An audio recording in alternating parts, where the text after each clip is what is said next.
У нас в якутской культуре есть понятие материнской души. Материнская душа и якут – это все, что связано с языком, это все, что связано с культурой, это понимание мира через язык, да?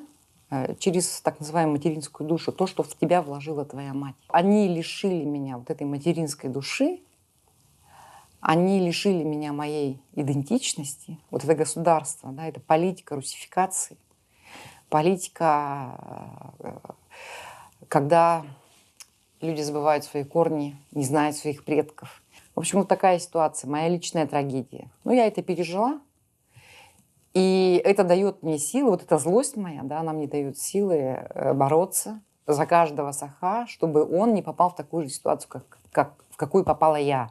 Я очень хотела бы, чтобы никто не забывал свой язык, никто не забывал. Все знали свои корни, вот, все любили свою культуру.